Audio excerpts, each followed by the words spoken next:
రుచుల జాడలు. అన్నం వడ్డించటంలో ఉన్న సంతృప్తి రైస్ వేయడంలో ఉంటుందా?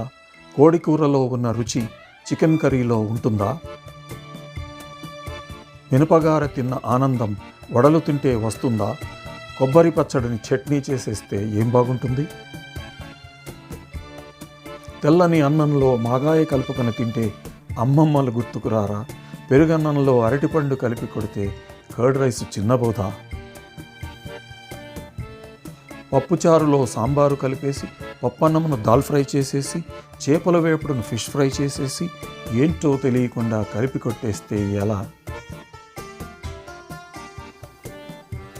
పళ్ళెంలో ప్లేట్ పెట్టేసి గరిటతో స్పూన్ను పట్టుకుని గిన్నెలో బౌలును దించి గ్లాసులో ఖలాసు చేస్తే ఎలా?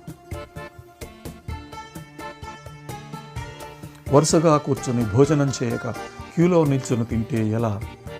చెంబు నీటితో చేయి కడుగక గిన్నెలో చేయి కడిగిస్తే విలవిలా? తృప్తిగా భోంచేసి తాంబూలం వేస్తే ఆహా! ఐస్ క్రీమ్తో స్వీట్ కలిపి డిజర్ట్తో పాన్ తింటే ఓహో! Thanks for watching.